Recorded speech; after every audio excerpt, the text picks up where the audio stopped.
Good afternoon. It is 8 o'clock on a Sunday. You know what that means. It's another episode of the DSP. I'm your host, Josh.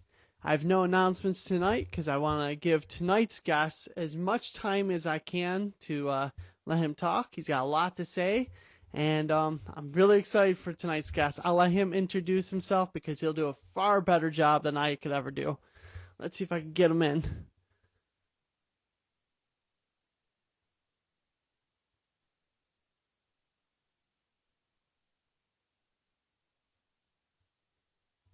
He's not fully on just yet. We'll give him a couple minutes to get situated. But yeah, weather's getting really nice and we're getting excited. Summertime is finally here in Western New York area. Tournaments are kicking off pretty good. We just had the Western New York Amateur Championships last weekend. That was 2 rounds for me because I was MA2. That was 2 rounds at Bonn and 1 round at Royalton. So that was pretty cool. All right. That tournament didn't go too well for me, but we'll talk about that much later at some other time. So I'll bring in tonight's guest. I'm excited for this. I'll let him introduce himself.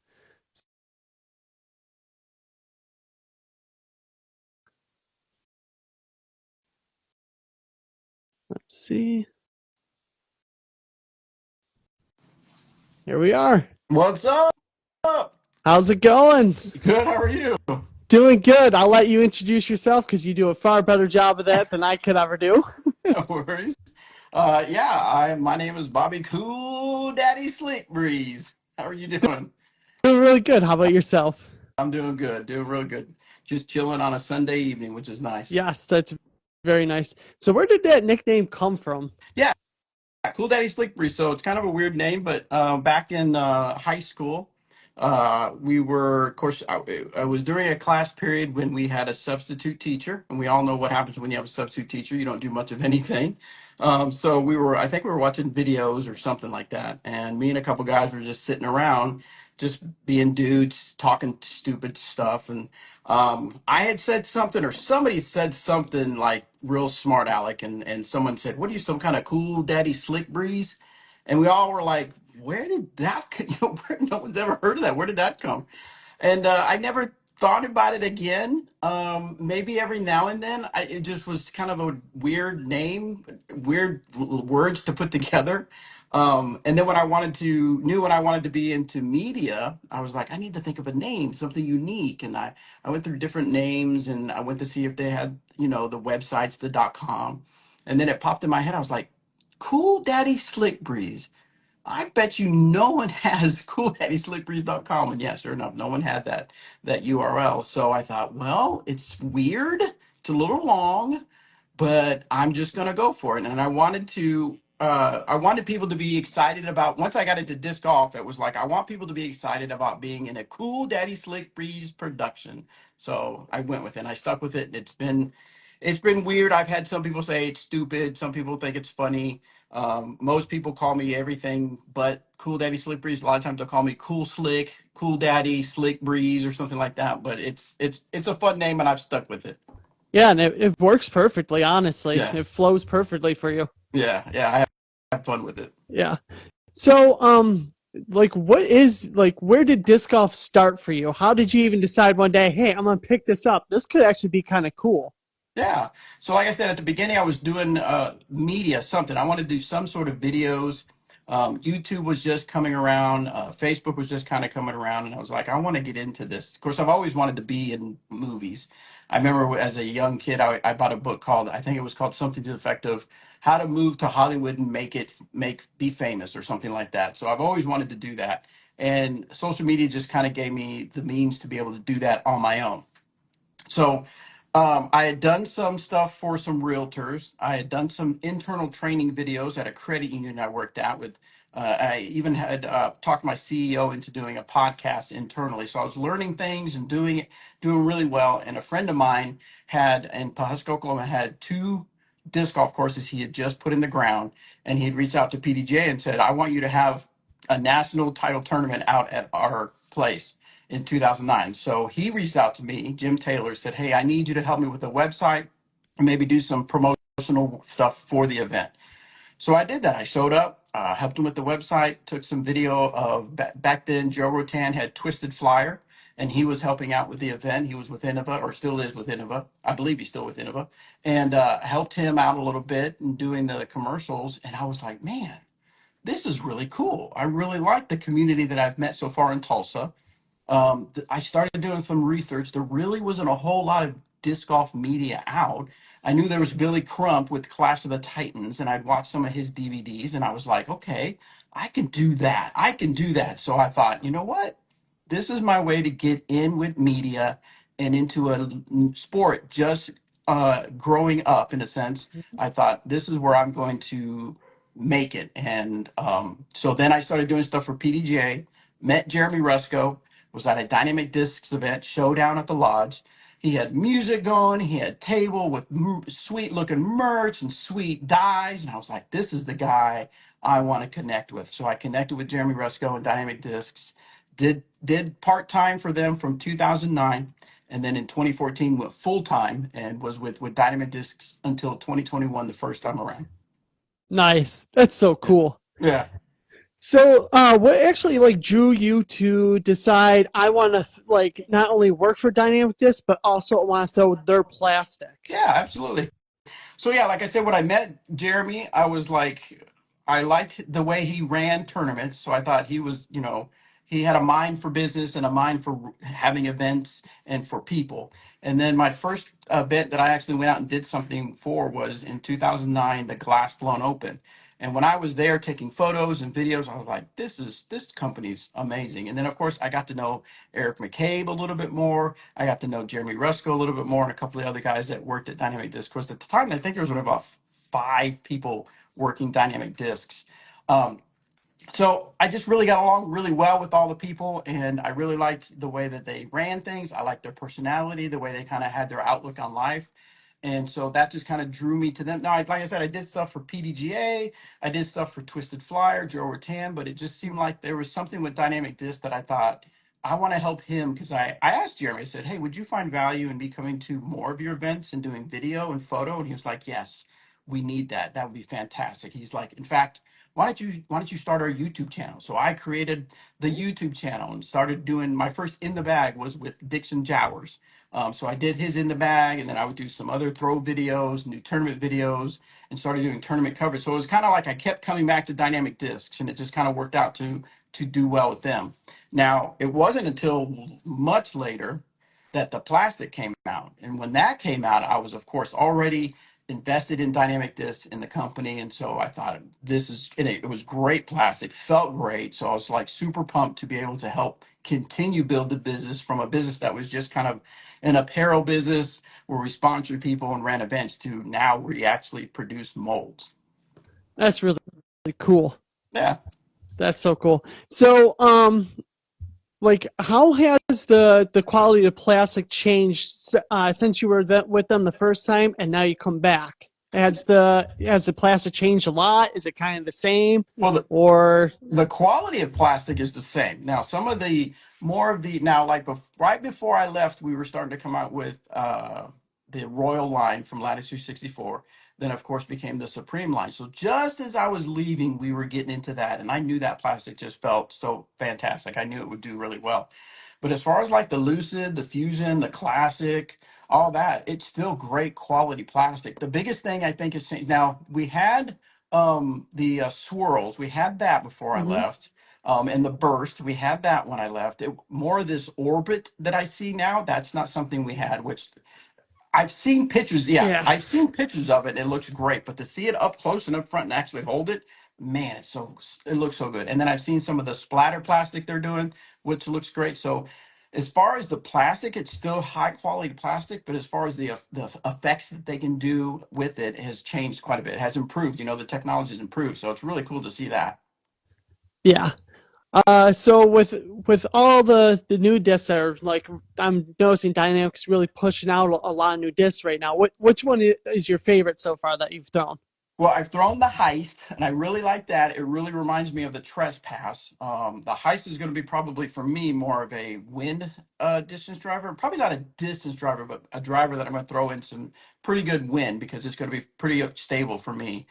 But just this past weekend, I came back home to Oklahoma to see some family, and brought with me the treason and the motive. And those are for throwers like me, so money. You'll see some videos come out of me throwing it, so you'll see that. But it gets me that nice little turn, especially the treason does a nice little turn and comes back. And I'm telling you, when a guy like me that can't throw very far and they can get a little S curve out of it, a little flex on it, you get so excited. So, and you'll see it in the video. I'm pumped. So that one is probably already going to make it into my favorite new disc. Ooh. I can't remember if there's other ones that I haven't quite tried yet. Some of them were like, some of the molds were out, but I didn't quite get a chance to throw them. I can't remember if I was ever able to test throw. I know I threw the captain. And I remember the sergeant. I know the agent, the putter, the agent wasn't out. The jury wasn't out as far as a putter. So I haven't even been able to touch them. I think I want to create like a series where it's like new discs for Bobby to try or something like that, just to see so I can try them out and actually have fun doing it and share it with everybody. So I would say right now the treason's probably going to be my favorite one. Now, are those two discs that you were just talking about, are they both fairway? Are they distance? Or is one a mid, one fairway? Or The treason's going to be more of a distance driver. okay, I don't know the numbers of it yet. I don't know if they've been actually determined. Maybe if Eric McCabe happens to see this and he jumps on, he might not let me know the numbers. The motive is a lightweight. So the one I threw was 169. Was it 169? Either 169 or 159. It's for sure a lightweight, and it would be more of like the easy to throw line where it's going to be more of like your diamond thrower or something like okay, that, where they're a beginner or they just they don't have a big arm at all. That one's a good for that, and that one had a lot of glide for me, so that was a really nice one. So I would say it's probably more in the fairway driver category. okay, cool. So what's currently in your bag? Like, how much has it changed the second time around coming back to DD? That's actually a great question, because I went out and threw with my grandson yesterday, and part of it was to get back familiar with the discs I was throwing to see if I still liked them or not. And I remember, before I got back to dynamic discs, right after I left, a little bit after, I worked for some different disc golf companies, did some social media for them, for Wellsax, Disc Golf Strong, Idio Mm-hmm. Sports. And then I came across Clash Discs, and I was helping them kind of grow in the United States. So I had an all Clash bag. So literally, I think the next day after Dynamic Disc, I talked to them for a week, and we said, okay, I'm coming back. They sent me the job offer. I was like signing it. Yes, let's do this. The next day I ran and grabbed my bag and took everything out and was like, okay, now I got to see what I want to throw from dynamic disc. So right now I have in my bag for distance for sure is the trespass, the renegade. So I'm sad that they don't make the renegade anymore. So maybe we can bring it back for some special edition or something like that, because I need some more renegades. And then I have, of course, the escape. I always have the escape in my bag. And then Maverick. I have the Maverick in my bag. That's a great one. And then I have for fairway drivers, or I already talked about Escape, Maverick. I think that's the only fairways I had in yesterday. And then we go on to the EMAC Truth, got a Truth in there. Mm-hmm. And then the Suspect, love the Suspect for my approach shots.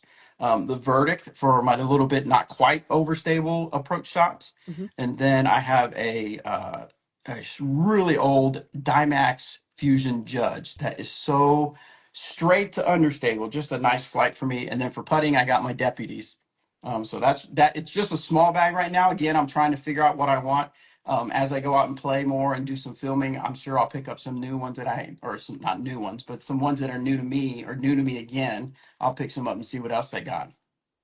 Now, since you are with Dynamic Disc, are you allowed to also have in your bag Latitude 64 and Westside because they're part of Trilogy, or do you have to say specific Dynamic? No, like right now, like even the players. they can have from the all the three lines. Like if I wanted to, like yeah, I could have because I have a couple Grace in there that I remember throwing those, and I love the Grace.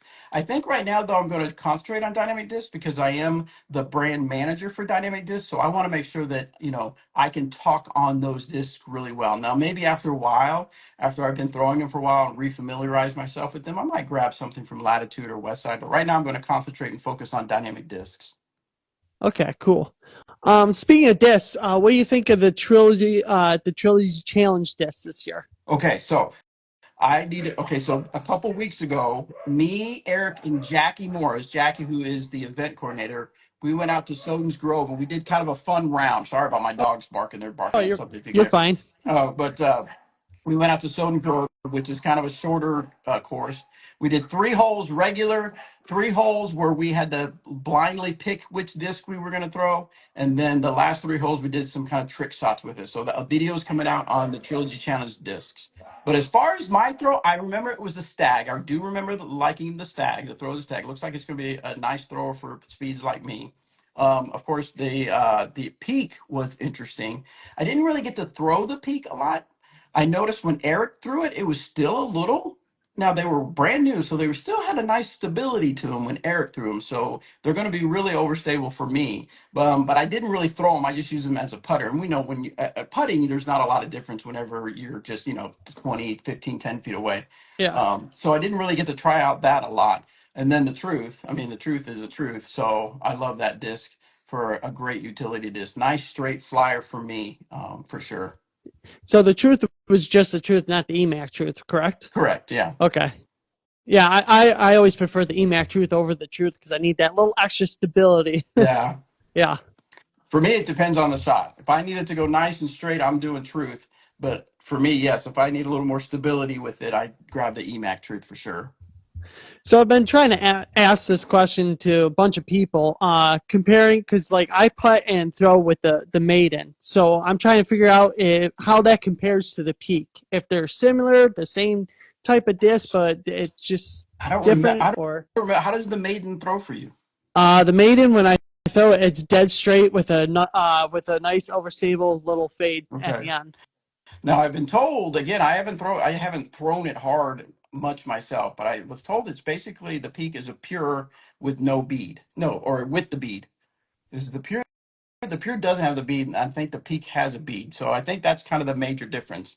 But as far as the stability, like I said, Eric, when he threw it, it's still. I remember when maybe the first couple of times he threw it, he was like, "Oh, that's a little more stable than I thought." So Ooh. um, maybe that might help you a little bit how it might throw compared to a maiden. Yeah, because my backhand is I'm a flat like my I don't do hyzer flips or nothing. Mine always just come out perfectly flat. So the Yeah. numbers do exactly as they're Oh, supposed to. So nice, yeah, so I'm always looking for that special like putter will go straight and I have a nice dependable fade. nice. That's cool. Yeah. Um. So do you play like more casual rounds, or have you done tournaments recently? And do you ever plan on doing like any TDs for any events? So yeah. So as far as casual, yeah, I play pretty much strictly casual. I think it's been at least 5 years since I played in a tournament, and it was here in Oklahoma, the Oklahoma Open. So I played in that tournament. But yeah, mostly it's casual.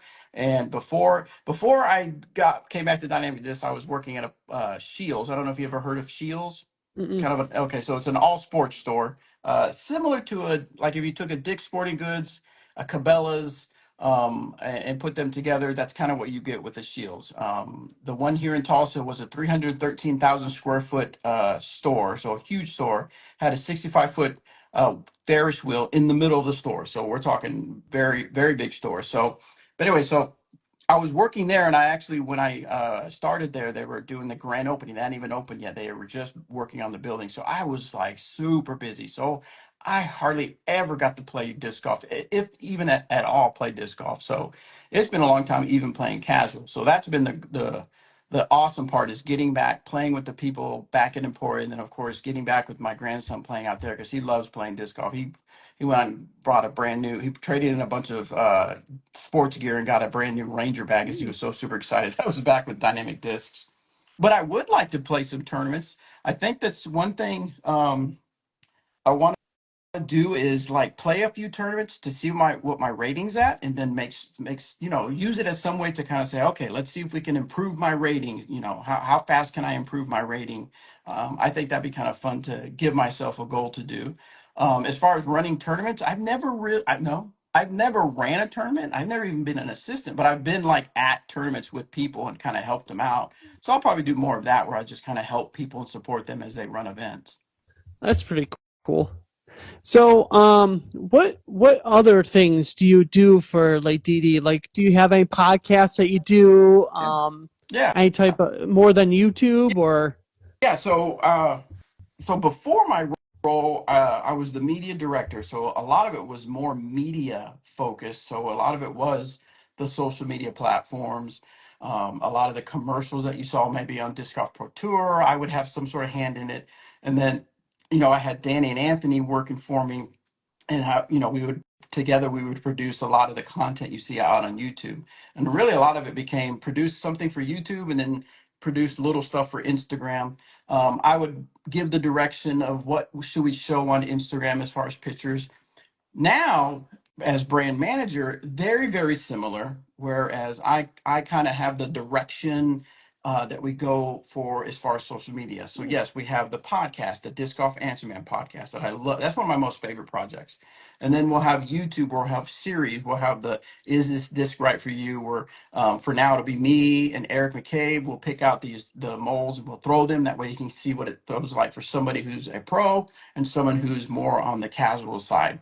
And then I have After Hours at the Warehouse series, where it's kind of a behind the scenes look. And then I want to do some fun stuff. I want to do, I don't even know, just some fun challenges out on the disc golf course and have fun stuff with that. And then, of course, create stuff for other social media platforms, but also some direction given with the product. Me and he's in charge of the products. He's the one that says, let's do this, let's do that. And I want to be able to kind of work with him and talk to him and see what's out there. And then any other messages that are being put out there as far as what the world sees, not hopefully, my job is to kind of be a touch point for that. Make sure that I'm the filter it goes through. So yeah, and then of course working with the players, helping them do their part of their job, which is being on social media and promoting and stuff like that. And then hopefully some tournament directors as well. Get with some of the tournament directors. I've reached out to a bunch of stores just to say, hey, how are things going? What's the perception of dynamic discs? How can I help with the perception? So anything you can think of as far as the brand, the look, the story that's being told about dynamic discs, I want to make sure I have my hands in somehow. Yeah. So, as we all know, leading up before you came back to Dynamic Disc had like a bad rep going out with everybody leaving and everything. So how like what are your goals to turn that around and show that we're getting back to being family oriented and this is what we want to get back to what we were. Yeah. So yeah, like you said, the story has been that these venture capitalists came in, put in a bunch of money, at the peak of disc golf, and now it's not doing well. So now they're being greedy and they just want their money back. Well, that's not the story. That's not the case, right? So yes, well, let me backtrack because I always found it interesting that back in the day, I remember people would say, man, if we could just have more money in disc golf, we could grow really fast. Well, that's what these venture capitalists did. They came in and they brought in a bunch of money to these different brands to kind of bring them together, to kind of work together as a big, no, I don't want to say a big brand, but working together under the same maybe house, whatever you want to call it.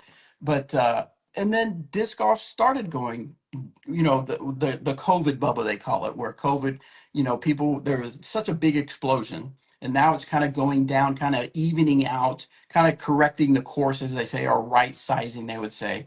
And yeah, different companies had to let people go, and it was not a fun time. It was not a good time. But I will tell you, the people that are there right now, they still have a passion for disc golf. They still want to see the sport grow. They still are the family that we were before. They're just kind of beat up. I mean, I'm not going to deny that some poor decisions were made, some, difficult decisions were made, and things didn't look good. But nobody was out there telling the story of the people that were still there, still showing up for work, creating content, pushing product and putting, filling orders, filling the warehouse. Yeah, we had some issue with customer service. Things were getting behind. We were trying to keep up, but man, we're everything's working out. We're figuring it out. We're at a time where we're going to rebuild where we're at right now. And so, um, but like I said, the family atmosphere is still there. I'm just going to be the one that says, "Here we are. We're doing it. Here's what's at the warehouse. Here's the podcast to help you become a better disc golfer, like we want you to be. How do we help? Here we're here to help you on your disc golf journey." They just didn't have somebody that could really just pick up the reins and do that because they were just getting kind of beat up left and right with everything going on. So that's kind of what I'm doing. I'm not really bringing anything new. I'm just the one who's saying, here it is, here's what's happening. Yeah, that's that's definitely a way to turn it around. So as you can see, like obviously I'm a member of Team Trilogy. I love it. So how can like team, because obviously we're not sponsored by you guys, we're Yeah. just kind of like big fan base of you guys. So how can we help Dynamic Disc turn it around? Yeah, I love and that kind of get the question. message out there. Yeah, I love that. Thank you.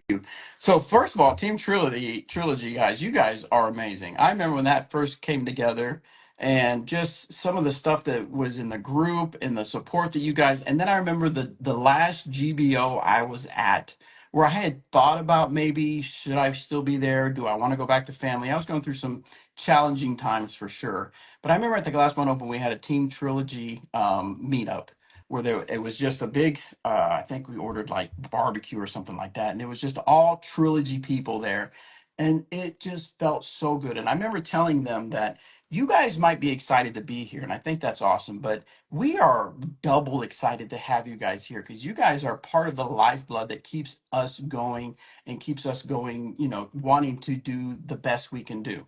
That's what I would ask for now, is that I understand that for this right now we're going to have to build back your trust, Mm-hmm. right? We're going to have to show you that we are still all about growing the sport. We are still all about helping people grow in their disc golf. We're still about family. We really are still all about that. It'll take some time. You'll see it's going to be out there, and once you're like, okay, I believe in you guys again, or maybe you still believe in us. You're just waiting for something to kind of grab a hold of. Well, I'm here reaching out my hand saying, I'm here, grab a hold. Let's elevate the sport. Let's elevate the brands like we did in the past.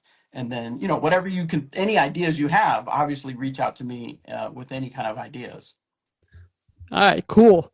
Yeah, because when I first started playing, I just was started throwing like Trilogy Plastic, and then I heard about Team Trilogy, and then I joined, and it's been pretty cool. Like the Facebook page it's up and down. Sometimes Yeah. there's activity, sometimes there's not.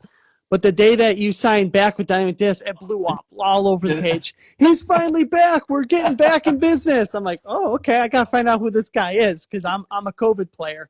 Like I came in post COVID, Yeah. so I had to. That's cool. Yeah, Yeah. yeah. I've been really busy with other stuff, but I plan to get back into the fan group page as well and just be active like we used to be in the past. So if you're watching and you see and you're on the Team Trilogy, I'll be back in there having some fun with you guys here pretty soon. Heck yeah.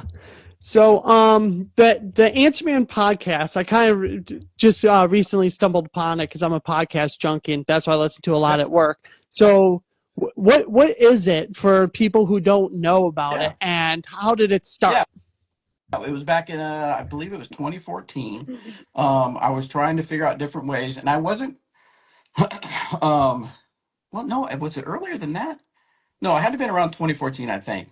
But I remember reaching out to Eric McCabe, and shout out to Eric McCabe. That dude has been promoter, a fan of Cool Daddy Slick Breeze ever since the beginning. Always ready to get on camera and do a video.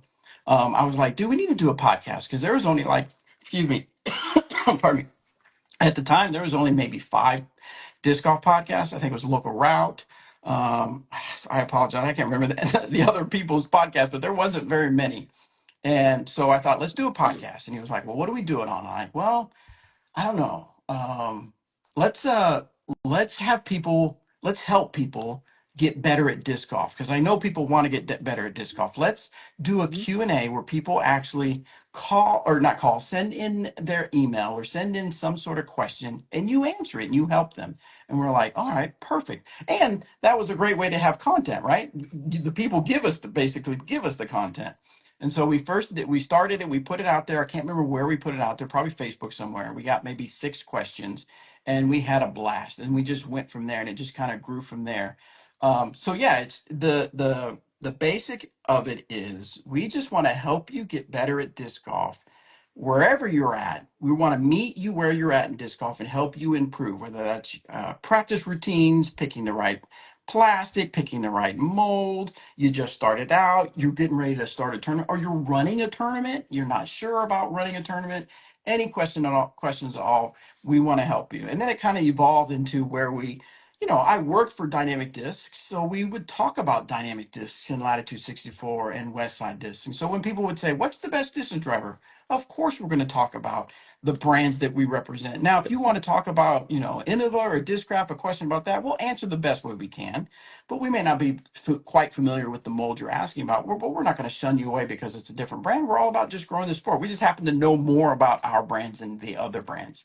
And that's what we're doing going forward now with the podcast. Same thing right now. I think we're sitting on 30 questions, so we have a lot of questions to ask. Everybody asks from which plastic, which mold is better, which do I compare to, how do I run the tournament, how do then we had people asking our opinions on the way PDGA does things, just all kinds of different topics. Now, a little subset of the show, though, what I like to do is what I'm going to call the DeGam interviews. I love learning about what people do because the pros are amazing. They're awesome, but they're not the only thing that makes disc golf grow and what makes disc golf the amazing sport it was. There's people, like you doing podcasts. There's people running stores. There's people running events. Some guys trying to invent the disc golf. I don't know. So I can't remember what his name, but the guy was trying to invent some machine where he would be able to have flight numbers down to an exact science. Stuff like that. I want to learn. Selfishly, I want to learn. And so I use the Disc Golf Answer Man as a platform to say, hey, I'd love to have you on the show so I can learn, and then so our audience can learn.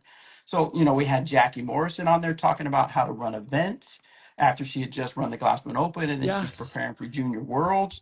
And then we had Jay Milley, big time social media content creator. And I've already reached out to a few other people to be on the show. So that is kind of a subset of the Disc Golf Answer Man, where, again, just trying to bring awareness to all the cool people that are doing stuff in the sport. That is really cool. I like that. Yeah. So, what goals do you have personally in like your disc golf game? Oh gosh. Well, after playing this Saturday, my goal is to get back to learning how to throw without my back hurting so much. So I need to get back into better shape, and then my legs not being so tired after. Well, we only played 16 holes because it flooded, and so we couldn't even get to 2 holes because the creek was flooded. But I would say, to be even more specific, is more of the I'm really bad about when I reach back. I bring it to my chest too much, and I don't put it out too much, and the whole, I guess, the pocket and the whole, all that. I remember Danny was trying to teach me, but I want to get better at that. I know I'm not going to have big distance, but I want to get a little bit more distance. So I would say that. And then the other part is the putting. I was so mad. My timing was it's true. If you don't play it for a while, my timing was so off. I was shooting over to the left, over to the right, I mean, like way over the basket. And I'm like, oh my God, I've got to follow my own advice and just sit down with 10 putters and just putt for about 30 minutes because I am way off. So I would say getting my form better as far as getting the power pocket right, and then getting my timing back with my putting. Yeah, yeah. Even for like amateurs like me, like we can go like we'll have a couple hot tournaments. And also, we'll just have a tournament where it looks like we just don't know how to throw. I just Yeah, went through that last that, weekend, so it's like, that's oh, awesome. Can I ask you a question? yeah. Ask So away. I've seen a few of your episodes. So what is your goal with this? With this show, Yeah. my goal is to get as many people on here as I can to allow them to share their disc golf journey, because so many times you see people like get interviews and everything. And everyone's like, "Oh, that's so cool," but you have to win to get those interviews. Ah, So yeah. I would rather give people this time on a platform where you don't need to win. You don't even need to be good at disc golf. Yeah. Just share your Well, journey I because everyone has qualify for one. that. That's cool. But like, what got you? Were you just like, I'm just gonna get a microphone and jump on Instagram Live? What was kind of the change or the whole progress there? I started off on RC Disc Golf. So that was a podcast my buddy runs, and we spent a whole year of talking about our rounds and on how we play and everything. And then Yeah. it got to the point where it's like, okay, I noticed that people aren't really interested in listening to myself talk. Yeah. So I was like, how about I turn around and let the people talk, let the listeners talk, and That's then cool. that's where this idea came from. I love it. That's awesome. I love that. I love that you saw something and you're like, okay, we're gonna change it up a little bit. So that's pretty cool. I like that. Good Yeah, on you. yeah. Hmm. Thank you. Yeah, ask away. If you got any more questions, ask away. How long you been playing? This is going to my third year. I Okay. started in 2021 or 2022. Yeah. So what's your disc golf story? How did you discover disc golf? One day after work, well, leading up to even doing track days on motorcycles, and I was a motorcycle racer. Not racer, but rider. Oh wow. So yeah, I would go do track days where you literally race around a track, but it's not like actual racing because you're not a racer yet. So Yeah. I was doing track days and everything, and I'd ride my bike home from work, and there's a course a few blocks from my house. So I'd always ride by. I'd look over and be like, those losers throwing discs. What losers? Well, I ended up ending riding. Like I got rid of my sport bike and everything. So ended up not having anything to do. So then my buddy, one day after work, took me over to that course and we played. I sucked terribly at it, and that's what got me hooked. And ever Wow. since then, I've been just grinding at getting better. Yeah. Do you have a goal? Do you want to play some big tournaments or? My overall goal is to for this season I want to finally hit that 900 rating. So that's the goal for this season. Yeah. But overall, I eventually want to get to the pro Yeah. division, which so that's the overall goal of my career is to get up to that pro division and compete for as well as I can. Very cool. I like it. Very good. That's a good goal to have. Yeah. So What else you got? um so what is like your favorite disc of all time that you're leaning on right now? Like if you're on a T pad, what's the disc you're reaching for and knowing this is what I need? I would say the one I can trust right now is going to be the Renegade. It it's just some about it, and it brought back memories of having. It was the same Renegade that I had before I left. It's a Fusion Renegade burst, and it just I don't know, it just flies. Like I said before, like when because I can get the Renegade to stand up, and when it does that and goes a little bit further, it's so money for me. It just really is. It's just really good. So I would say the Renegade is going to be the one that I'm going to grab the most. Now, of course, depending on the wind, if it's a little windier, I'm going to grab a Trespass. And then right under the Renegade is going to be the Vandal. That one is also where I get some sneaky distance because there'll be times I'm not thinking. I forget that I can get some good distance with the Vandal, and I forget how much I can shape shots with the Vandal as well. So what type of course is your favorite to play? Open or do you like the tight wooded? Oh wow. I would it's I like the open courses better, but I like the ones that have a mix of open and wooded. To where it's a little bit of challenging for both. When there's ones where there's like super wooded where I'm just like hitting every tree, I do tend to get pretty upset and pretty frustrated. Because then it's like, yes, I need to work on my accuracy. I need to work on my these shots a little bit better. But I just want to be out here playing and having fun. I don't want to have to go learn how to play around trees. So I would say more of the open. But I do like, again, there's a couple courses here in town that are you'll find like 7 or 8 holes are open, but then the other are a little more wooded, a little more challenging. So I like a mix. Yeah. Just seeing a comment. It says Renegade is great if Bobby needs backups over uh got about 20 backbone 20 of disc them. golf.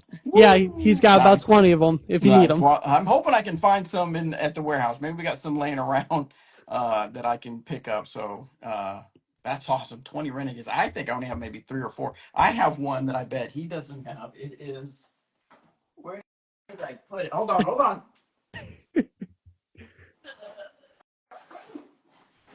Let me see if I can find it. Oh, here it is. Yep. A first run renegade. Ooh, look at that. Yeah. I've got about 4 or 5 first runs that Eric gets mad at every time I pull them out to throw them because he's like, dude, you need to save those. Those are classics. So yeah, this one is so nice. I love this first run renegade. Nice. That's almost like my felons. I got like 20 of those things. Oh, really? Love them. Nice. Oh, yeah. So, how familiar are you with the felons? I'm pretty familiar. I mean, I was back in the day when it was Eric Oakley's Tour Series discs, and he threw them all the time. I remember we did a couple funny commercials with the felony. The felony, it would be in my bag when it was a super windy Kansas day, because that, if I needed to get around trees or if I knew it needed to dump, it was either that or the Defender. When I needed some distance or try to get some distance in some super windy conditions, it was a Defender. But for some short shots, I would do the felon. Okay. Because there's an ongoing debate that me and a bunch of people have been having up here between a normal felon and the sake bomb felon. I'm Now I saying that haven't thrown a sake bomb film. okay, because I'm saying they fly completely different. Like that's what Really? I've noticed for my Yeah. shots. The sake bomb felons, they have the perfect amount of stability and perfect amount of glide, and they just go. They do a beautiful S curve and they come back. Where the normal felons, they either go out way too wide in the S curve and not have enough stability to come fully back, or they don't have enough glide and they die out really Okay. quick. Okay. I'm gonna have to pay attention to see who has a sake bomb one. See if it does that for you. Yeah. So yeah, and then that's why I'm always on the high horse of hopefully they bring that mold back because obviously we know Ricky's gone, so that mold is kind of not going anymore. So Right. hopefully Dynamic Disc brings that back and gives it a different name. It might. I'm sure. I'm sure that that's something they're probably considering. I haven't heard anything yet because I haven't really dove in. I've only been back for a month, so I haven't quite had the chance to dive into the product. But maybe I'll have to find that out and see if that's something we can push. Yeah, because that's my go-to. Like I keep 4 of those in the bag at all time, and I have multiple backups. Nice. That's Yeah. awesome. So you got any more questions for me? No, I don't. Just I appreciate you having me on. I love talking to people about disc golf and social media and stuff like that. So, no, I appreciate it. Thanks for having me on for sure. Thanks for coming on. All right, thanks, man. Appreciate Yep. it. Bye.